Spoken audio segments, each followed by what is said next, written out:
Akwai bambancin mace doguwa, gajera, 'yar lukuta da kuma tsaka-tsaki a wajen jima'i.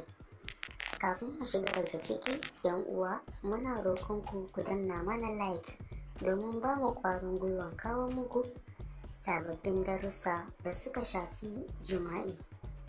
Sannan ku danna subscribe, kana ku danna ƙararrawar sanarwa ta yadda za mu sanar da ku da zarar mun ɗora sabon bidiyo.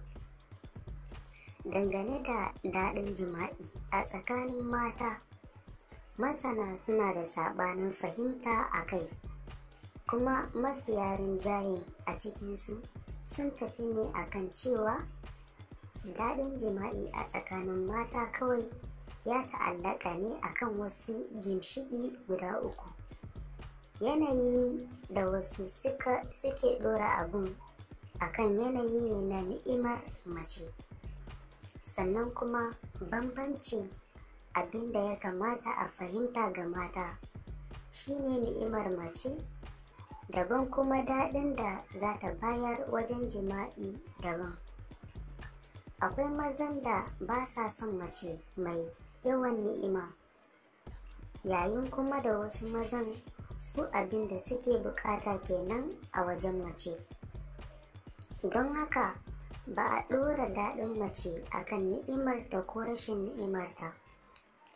Shi yasa mafiya rinjaye na malamai da likitoci da kuma masana jima'i suka tafi a cewa abubuwa guda uku ne suke sawa magidanci ya ji daɗin jima'i da matarsa. Samun waɗannan duk tsofan mace ko ya rintarta, inda namiji ya yi jima'i da ita zai ji daɗi. Rashin su kuma duk irin yanayin mace ba za ta iya jiyar da namiji daɗi ba. Waɗannan abubuwa uku kuwa su ne soyayya, na biyu sha'awar jima'i, na uku martanin mace wajen jima'i. Ɓangaren masu ganin cewa kuwa tilas wata tafi wata daɗin jima'i. Bayan waɗancan abubuwan da muka kawo guda, sun kuma yi tsokaci masu tsawo wanda ba zai yiwu na kawo shi gaba ɗaya ba, saboda yawanci muna da ganda da kasala wajen karatu. Bari mu yi takaitaccen bayani domin ka fahimta. Na ɗaya, doguwa. Gaskiya doguwar mace za ka iya bata A1 a wajen jima'i, kasancewar ta mai doguwar sha'awa, da kuma mafi akasarin doguwar mace tana son jima'i fiye da sauran nau'in matan. Tun a wasannin motsa sha'awa za ka ga tana neman yin yadda za a aikaci. Kazalika farjinsu bai cika bushewa ba yayin da ake kundin fahimta.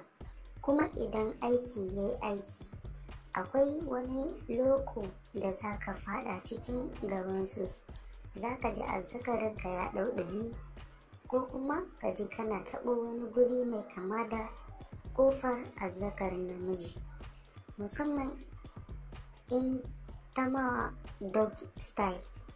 Amma yawancin maza masu doguwar mazaƙuta sun fi jin wannan yanayin.